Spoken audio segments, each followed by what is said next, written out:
adalah seekor lebah kayu, termasuk dari salah satu hewan penggerek kayu. Sekilas hewan ini terlihat seperti kumbang biasa.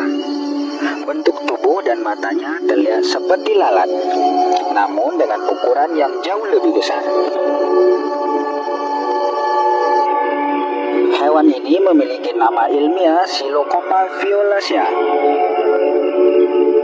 Di seluruh dunia ada sekitar 500 spesies lebah kayu.